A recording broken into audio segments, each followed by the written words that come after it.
ایک علمی موضوع پر میں چاہتا ہوں ذرا آپ سے آج استفادہ کروں اور تفصیل سے سمجھوں کہ آپ اس پورے مسئلے کو دیکھتے کیسے ہیں. ایک جملہ ہم نے آپ کی زبان سے کئی دفعہ سنا. آپ فرماتے ہیں کہ جو حدیث کا ذخیرہ ہے اس کا سب سے بڑا جو فائدہ اور احسان ہے وہ یہ کہ دین کے اوپر غور و فکر کے اصول خود ہمیں سب سے پہلے رسالت مآب صلی اللہ علیہ وسلم نے سکھائے ہیں اور اس کا بھی سارا کا سارا ریکارڈ اسی ذخیرہ حدیث کے اندر موجود ہے. ایک اور جملہ ہم آپ کی زبان سے سنتے ہیں کہ اسی معاملے میں آپ نے فرمایا کہ یہ رسول اللہ کا اجتہاد تھا. اب عام طور پہ سمجھا جاتا ہے کہ اللہ کے پیغمبر تو پیغمبر ہیں, وہ جو کچھ کرتے ہیں دین کی حیثیت سے کرتے ہیں. دینی معاملات میں ان کے اجتہاد کا کیا سوال ہے؟ ایک مثال سامنے رکھ کے میں جاننا چاہتا ہوں کہ دین پر غور و فکر کیسے کیا جاتا ہے, یہ مثال ہمیں کیا بتاتی ہے, اور خود دین پر اجتہاد اور اس کے اصول کیسے اس میں سامنے آتے ہیں. رسالت مآب صلی اللہ علیہ وسلم نے ہم یہ جانتے ہیں کہ ہمیں بطور شریعت کے وضو پہنچا دیا ہے, وضو کے احکام متعین ہیں, قرآن مجید میں بھی مذکور ہیں. اسی طریقے سے تیمم کی ایک رخصت خود قرآن میں مذکور ہے. ایک چیز جو ہمیں حدیثوں میں ملتی ہے وہ یہ کہ آپ صلی اللہ علیہ وسلم نے مسح الخفین یعنی اگر آپ نے وضو کر کے موزے پہن لیے تو ان کے اوپر مسح کی اجازت دی ہے. یہ اجازت کس اصول پر دی گئی؟ اس کے پیچھے رسالت مآب صلی اللہ علیہ وسلم کو کیا براہ راست وحی کے ذریعے کوئی چیز بیان کی گئی ہے؟ یہ آپ کا استنباط ہے, آپ کا اجتہاد ہے, آپ کی شرح وضاحت ہے؟ کیا چیز اس میں زیر بحث ہے؟ اور یہ پوری کی پوری مثال فہم دین کے لیے علوم اسلامیہ کے طلبہ کو کیا رہنمائی فراہم کرتی ہے؟ اس میں کچھ بنیادی چیزیں ہیں جن کی پہلے میں وضاحت کرنا چاہوں گا. ہمارے دین میں ایک تو عبادات ہیں, جیسے نماز ہے, روزہ ہے, حج و عمرہ ہے, قربانی ہے, اعتکاف ہے, عبادات ہے. اللہ اور بندے کے درمیان جو تعلق ہے یا ہونا چاہیے اس کے اظہار کے لیے یہ مراسم عبودیت خود اللہ تعالیٰ نے مقرر کر دی ہے. دوسرے دین کے بہت سے اوامر اور نواہی ہوتے ہیں, یعنی جن میں کسی چیز کا حکم دیا جاتا ہے, کسی چیز سے روکا جاتا ہے. اس میں ظاہر ہے کہ یہ سوال پیدا ہوتا ہے کہ اللہ تعالیٰ نے ایک چیز سے روک دیا ہے, جیسے بعض چیزیں کھانے کی نہیں ہیں, اللہ تعالیٰ نے بتا دیا کہ یہ تمہارے لیے حرام کر دی گئی ہیں. تو اس میں اگر کوئی استثناء کا سوال پیدا ہوگا تو کیا اصول ہے؟ تو وہ اصول یہ بیان کیا گیا کہ حرمتوں کے باب میں یعنی نواہی کے باب میں وہ چیزیں جن سے روکا گیا ہے اور حرمت کے درجے میں روکا گیا ہے. یعنی ایک روکنے کی نوعیت یہ بھی ہوتی ہے کہ ناپسندیدگی کا اظہار کر دیا گیا, لیکن اگر حرمت کے درجے میں روکا گیا ہے تو پھر اضطرار ہی استثناء کا باعث بنے گا. اور اضطرار کا مطلب کیا ہے؟ اضطرار کا مطلب یہ ہے کہ آپ کی جان پر بنائی ہے, آپ کا مال چھینا جا رہا ہے, یا آپ کی عزت آبرو پر کوئی حملہ آور ہو رہا ہے. اب ظاہر ہے کہ یہ جو استثناء ہے, اس استثناء میں فرد ہی فیصلہ کرتا ہے کہ کیا فی الواقع وہ صورت پیدا ہو گئی ہے جس میں میں اب اللہ تعالیٰ کی دی ہوئی اس رخصت سے فائدہ اٹھا سکتا ہوں. یعنی ایک شخص کوئی کھانے کی چیز نہیں پا رہا, حرام چیزیں اس کے گرد و پیش میں ہیں, تو اللہ تعالیٰ نے فرمایا ہے نا کہ اب فمن استر غیر باغن ولا عاد, یعنی اس نے فیصلہ کرنا ہے کہ وہ ان کو کھانے کے لیے مجبور ہو گیا ہے. کسی آدمی کے ہاں کوئی ڈاکو آ گئے ہیں, کچھ لوگ اس کی جان لینا چاہتے ہیں, کچھ لوگ مال لینا چاہتے ہیں, دونوں طرح کے حملے ہوتے ہیں انسان پر. کچھ لوگ ہیں کہ جو اپنے استکبار کے نشے میں اس کی عزت آبرو پر حملہ آور ہو رہے ہیں. تو اس میں وہ کیا جگہ ہے کہ جس کے بعد ایک آدمی یہ فیصلہ کرے گا کہ یہاں میں مثلاً جھوٹ بول سکتا ہوں یا کوئی حرام کام کر سکتا ہوں اپنی جان بچانے کے لیے, اپنا مال بچانے کے لیے, اپنی عزت آبرو کی حفاظت کے لیے. وہ عورت بھی ہو سکتی ہے, مرد بھی ہو سکتا ہے. تو اس میں آپ جو علت ہے یعنی جو باعث چیز بن رہی ہے رخصت کا, اس کا انضباط نہیں کر سکتے. اس کی وجہ یہ ہے کہ یہاں خارج سے حکم لگانا ممکن نہیں ہوتا. انضباط سے مراد آپ سے یعنی کوئی ایسی متعین چیز بتائیں کہ جس کے تعین میں میرے اور آپ کے درمیان اختلاف نہ ہو سکے, تو یہ ممکن نہیں ہوتا. اس لیے کہ جتنی چیزیں بھی اللہ تعالیٰ بیان کر رہے ہیں, مثلاً اضطرار, اب ایک آدمی کہہ سکتا ہے کہ مجھے تو فلاں بیماری میں یہ اضطرار لاحق, اب ہم طے کریں کتنی بیماری ہو تو ہی ہو. تو ہم اگر طے کرنے کے لیے بیٹھیں گے کہ اتنی بیماری ہو یا سفر ہے تو اتنا سفر ہو, تو یہ چیز حدود سے تجاوز ہوگا. علت کا اس نوعیت کا انضباط وہاں لازماً چاہیے ہوتا ہے جہاں ہمیں کسی قانون کا دوسرے پر نفاذ کرنا ہے. مثلا ہمیں کسی چور کو سزا دینی ہے، کسی زانی پر حد کا نفاذ کرنا ہے، تو وہاں اگر کوئی استثناء کا اصول ہوگا تو وہاں ہم اس کو منضبط کریں گے قانونی طور پر، تاکہ کسی آدمی کے بارے میں فیصلہ کرتے وقت یہ صورت پیدا نہ ہو جائے کہ ایک کو رعایت مل جائے اور دوسرے کے ساتھ سختی ہو جائے۔ وہاں ہماری ذمہ داری ہے، تو علت کا انضباط وہاں ضروری ہے۔ یعنی جو چیز بھی آپ بیان کر رہے ہیں، اضطرار ہے تو قانون میں متعین کریں کہ یہاں اضطرار کیا ہے، اگر قانون کا نفاذ کیا جا رہا ہے۔ لیکن جب بندہ اپنے رب کے سامنے ہے تو وہ جواب دہ ہے، اس کو بس اتنا بتا دینا کافی ہے کہ اللہ تعالیٰ نے ان چیزوں کو حرام کیا ہے یا ان چیزوں سے روکا ہے سختی کے ساتھ، تمہیں اس میں اگر استثناء میں کوئی فائدہ اٹھانا ہے یا اللہ تعالیٰ کے مواخذے سے بچنا ہے تو اس کا فیصلہ تمہیں کرنا ہے۔ دیکھیے آگے کہا ہے غیر باغن والا عاد، یعنی آدمی نہ حدود سے تجاوز کرنے والا ہو، نہ یہ کرنے والا ہو کہ وہ اللہ کے مقابلے میں سرکشی اختیار کر رہا ہے، دونوں چیزیں نہیں ہونی چاہیے۔ تو یہ جو باطنی احساس ہے، سوال یہ ہے کہ میں اس کو کس طرح کس پیمانے سے ناپ کے بتا سکتا ہوں، یہ اسی آدمی نے فیصلہ کرنا ہے۔ تو اس معاملے میں میرے نزدیک علت کے انضباط کی ضرورت نہیں ہوتی، صرف توجہ دلانے کی ضرورت ہوتی ہے اور بتانا ہوتا ہے کہ یہ استثناء حرمت سے دیا گیا ہے، تم آخری درجے ہی میں جا کے اس سے فائدہ اٹھاؤ گے۔ اب کسی کے لیے آخری درجہ کون سا ہے اس کا فیصلہ وہی کرے گا، یعنی مال کی وہ کیا مقدار ہے کہ جس کے بعد آدمی محسوس کرتا ہے کہ اگر میں یہاں جھوٹ نہیں بولوں گا تو میں تو کنگال ہو کر سڑک پر آ جاؤں گا، اور کون سی چیز ایسی ہے کہ وہ کہتا ہے کہ میں کیوں یہ غلط کام کروں، میں اللہ تعالیٰ کے ہاں سے یہ رخصت نہیں لیتا، میں تو ہر حال میں سچائی پر قائم رہوں گا، اتنا مال کیا اللہ کی راہ میں چلا گیا، چلا ہی جاتا ہے، کچھ فرق نہیں پڑتا اس سے۔ تو یہ دونوں رویے چونکہ ہو سکتے ہیں تو اس وجہ سے یہاں انضباط کی ضرورت نہیں ہے۔ اسی کو دیکھیے قرآن مجید نے جب یہ بتایا کہ تم لوگ کفر کی بات کہہ سکتے ہو کیونکہ انتہائی جبر کیا جا رہا ہے، اقراء کا لفظ استعمال کیا ہے۔ اب یہ کہ انتہائی جبر کیا ہے، اقراء یا جبر جو بھی ہے اس کی کیا حد ہے، آپ اسے منضبط نہیں کر سکتے۔ ممکن ہے کہ ایک آدمی کو جیسے کہ ہم تاریخ میں پڑھتے ہیں کہ گھسیٹ کر دھوپ میں ڈال دیا گیا ہے، اس کو مارا پیٹا گیا ہے، اس کے لیے وہ اب بھی اقراء کی منزل نہیں آئی اور کسی دوسرے کے لیے ابتدائی میں آ گئی، یہ ہو سکتا ہے نا۔ تو اس میں ظاہر ہے کہ فرد پر چھوڑا جاتا ہے۔ تو اصول یہ ہے کہ وہ معاملات جو اللہ اور بندے کے درمیان ہیں ان میں صحیح اصول بتا کر، وجہ اور سبب سمجھا کر، علت کو متعین کر کے بتا دینا چاہیے کہ یہ اللہ تعالیٰ کی دی ہوئی رعایت ہے، یہ استثناء کا اصول ہے، اب اس کا فیصلہ تمہیں کرنا ہے، اللہ سے ڈرتے ہوئے کرنا، اللہ کے ہاں جواب دہی کے احساس کے ساتھ کرنا، یہ سمجھ کر کرنا کہ جس سے متعلق یہ فیصلہ کر رہے ہو وہ دلوں کے حال بھی جانتا ہے۔ اتنا ہی کام ہے ایک عالم کا، اس سے زیادہ کوئی چیز نہیں۔ تو میں نے عرض کیا کہ یہاں استثناء کا اصول یہ ہے۔ تو اب ظاہر ہے کہ دنیا بھر میں جب کبھی لوگ ہم سے پوچھیں گے کہ فلاں معاملے مشکل پیش آ رہی ہے، فلاں جگہ پہ جبر ہو رہا ہے، فلاں جگہ مذہبی پرسیکیوشن ہو رہی ہے، فلاں جگہ ہمارے ساتھ کچھ اس طرح کا معاملہ کیا جا رہا ہے، یا ایسی صورت پیدا ہو گئی ہے کہ جس میں اب غلط کام کیے بغیر کوئی چارہ نہیں، تو ہم یہ اصول بتا کے نئی صورتوں پر اطلاق کا مشورہ دیں گے نا، یا کہیں گے کہ یہاں تم فائدہ اٹھا سکتے ہو اس صورتحال سے۔ تو یہ چیز جب آپ کر رہے ہوتے ہیں تو اس کو اجتہاد کہا جاتا ہے۔ یعنی گویا اجتہاد کا مطلب یہ ہے کہ دین میں ایک حکم دیا گیا، ایک نئی صورت پیش آ گئی جو اس وقت مذکور نہیں تھی، یعنی جب حکم دیا گیا تو وہ صورت یا تو مذکور نہیں تھی یا اس وقت موجود نہیں تھی دنیا میں، تو اس لیے اس سے متعلق اطلاق ہونا ہے یا نہیں ہونا اس کی کوئی نظیر ہمارے پاس نہیں ہے، اصول موجود ہے۔ یعنی اب مثال کے طور پر دیکھیے نا کہ چند حرمتوں کا جو کھانے پینے کی چیزیں ہیں ذکر کر کے بتا دیا گیا کہ اس میں استثناء کا اصول یہ ہے۔ اسی طرح اقراء کے بارے میں بتا دیا گیا کہ اس میں تم کفر کا کلمہ بھی کہہ سکتے ہو۔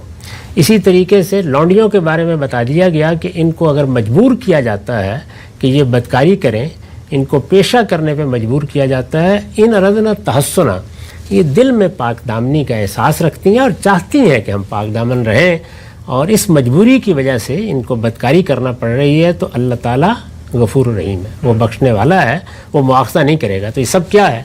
یہ سب گویا اللہ تعالیٰ نے خود بتایا کہ میری شریعت اور میرے دین میں بندوں پر اتنی ذمہ داری ڈالی گئی ہے جس کا وہ تحمل کر سکتے ہیں، یعنی ان کی حد وسع سے آگے کوئی ذمہ داری ان پر نہیں ڈالی گئی۔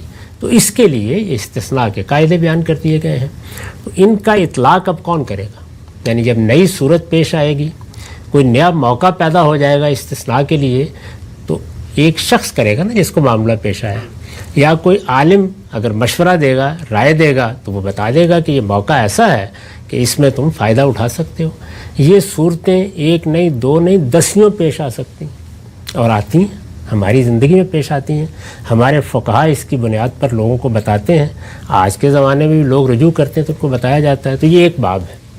دوسرا باب جس طرح کہ میں نے عرض کیا عبادات کا ہے. عبادات میں استثناء یا رخصت کہیے، اس کی بنیاد اللہ تعالیٰ نے استرار کو نہیں بنایا. یعنی یہ نہیں ہے کہ جان پر بنائی ہے، مال پر بنائی ہے. وہاں فرمایا ہے کہ غیر محتاط مشقت پیدا ہو گئی ہے. کیوں نہیں بنایا اس طرح؟ غیر محتاط مشقت کا مطلب یہ ہوتا ہے کہ ایسی مشقت ہے کہ جو عام حالات میں آدمی نہیں اٹھا سکتا. یعنی ایک مشقت تو نماز پڑھنے میں بھی ہوتی ہے، روزہ رکھنے میں بھی ہوتی ہے، لیکن وہ محتاط مشقت ہے جو زندگی کے کاموں میں آخر ہم اٹھیں گے، جائیں گے، وضو کریں گے، کچھ مشقت اٹھائیں گے، تو وہ تو عام حالات میں ہم ہر کام میں اٹھاتے ہیں، لیکن حد سے زیادہ ہو گئی، حد سے تجاوز کر گئی، تو یہ غیر محتاط مشقت. تو اللہ تعالیٰ نے یہاں استرار کو نہیں بنایا، اس لیے کہ یہ اللہ کی عبادت ہے، اور اللہ کی عبادت آدمی کو شوق سے کرنی ہوتی ہے. یہ معاملہ اس نوعیت کا نہیں ہے. یہاں حرمتوں سے متعلق قانون کا اطلاق نہیں ہوگا. تو یہاں اصول یہ بیان کیا ہے، جس طرح حرمتوں میں وہ تینوں مثالیں میں نے دی اور اصول بھی بتایا ہے کہ من استر غیر باغ ولا عاد. یہاں یہ نہیں کہا، یہاں یہ کہا ہے کہ یرید اللہ بکم الیسر ولا یرید بکم العسر. اللہ تعالیٰ عبادات کے معاملے میں یسر چاہتا ہے، یعنی یہ چاہتا ہے کہ لوگ آسانی سے، سہولت سے، کچھ ضروری مشقت تو اٹھائیں گے لیکن حد سے زیادہ یا غیر محتاط مشقت اٹھائے بغیر اللہ کی عبادت کریں. کیونکہ عبادت تو شوق کی چیز ہے، محبت کی چیز ہے. بندہ اپنے پروردگار کے حضور میں جاتا ہے. تو یہاں اللہ تعالیٰ نے خود بتا دیا کہ میں یہاں عسر نہیں چاہتا، میں تمہیں غیر معمولی مشقت میں نہیں ڈالنا چاہتا. تو یہاں اصول کیا ہوا کہ جب غیر معمولی مشقت کی صورت پیدا ہوگی تو رخصت ملنی چاہیے. اصول بتا دیا. پھر اس اصول کا اطلاق خود قرآن نے کر کے بتایا. یعنی یہ بتایا کہ آپ کو وضو کرنا ہے. آپ جانتے ہیں کہ وضو کرنا نماز کے لیے شرط کی حیثیت رکھتا ہے. یعنی آپ وضو کے بغیر نماز نہیں پڑھ سکتے. یہ یوں نہیں ہے کہ آپ وضو کر لیں تو اچھی بات ہے، بلکہ نماز اس کے بغیر ہوتی ہی نہیں. ایک چیز شرط کی حیثیت رکھتی ہے. قرآن سے واضح ہے. معاف کیجیے گا. تو اب اللہ تعالیٰ یہ کہتے ہیں کہ تم کسی جگہ سفر میں ہو، پانی میسر نہیں ہے. پانی تو ہے لیکن مریض ہو، مسافر ہو، اندیشہ ہے کہ یا تمہیں نقصان پہنچے گا یا سفر میں پانی کی ضرورت کسی اور مقصد کے لیے پڑ جائے گی. تو اب کیا مطلب ہوا؟ مطلب یہ ہے کہ پانی نہ ہونا ہی صرف یہ نہیں، بلکہ یہ مشقت بھی پیش نہیں آنی چاہیے کہ پینے کے پانی سے وضو کر لیں. ظاہر ہے کہ اگر معاملہ استرار کا ہوگا تو پھر تو یہاں تک نوبت پہنچ جائے گی نا کہ کوئی فرق نہیں پڑتا اس سے، چلیے پینے کا پانی آگے میسر آ جائے گا. لیکن یہاں یہ نہیں فرمایا. آپ قرآن میں پڑھیے تو تینوں صورتوں میں یہ بتا دیا ہے کہ تیمم کیا جا سکتا ہے. اس کا مطلب یہ ہے کہ بالکل اسی اصول کا اطلاق کیا ہے کہ اللہ عبادات کے معاملے میں عسر نہیں چاہتے، غیر محتاط مشقت میں نہیں ڈالنا چاہتے. وہ یہاں یسر چاہتے ہیں، آسانی چاہتے ہیں. آسانی سے عبادت کرنی چاہیے. یعنی پھر میں عرض کر دوں کہ اس کا مطلب یہ نہیں ہے کہ عام حالات میں آدمی یہ کہے کہ آسانی ہوگی تو میں عبادت کر لوں گا. نہیں، وہ مشقت تو اللہ نے ڈال دی ہے. عبادت کرنی ہے، روزہ رکھنا ہے، نماز پڑھنی ہے، زندگی میں ایک بار حج کے لیے جانا ہے، حج کی استطاعت نہ ہو تو عمرہ کرنا ہے، اسی طرح باقی عبادات.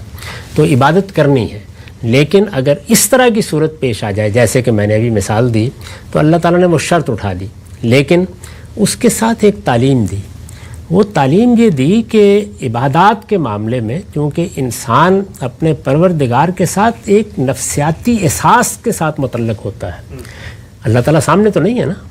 ہم جائیں گے اور جا کر اللہ تعالیٰ کی بارگاہ میں بیٹھ جائیں گے اور کچھ ادب آداب کے ساتھ عرضداشت کر لیں گے. نظر تو نہیں آتے اللہ تعالیٰ. تو انسان کو ایک نفسیاتی احساس کے ساتھ اس بارگاہ میں جانے کا تعلق اپنے اندر محسوس بھی کرنا چاہیے.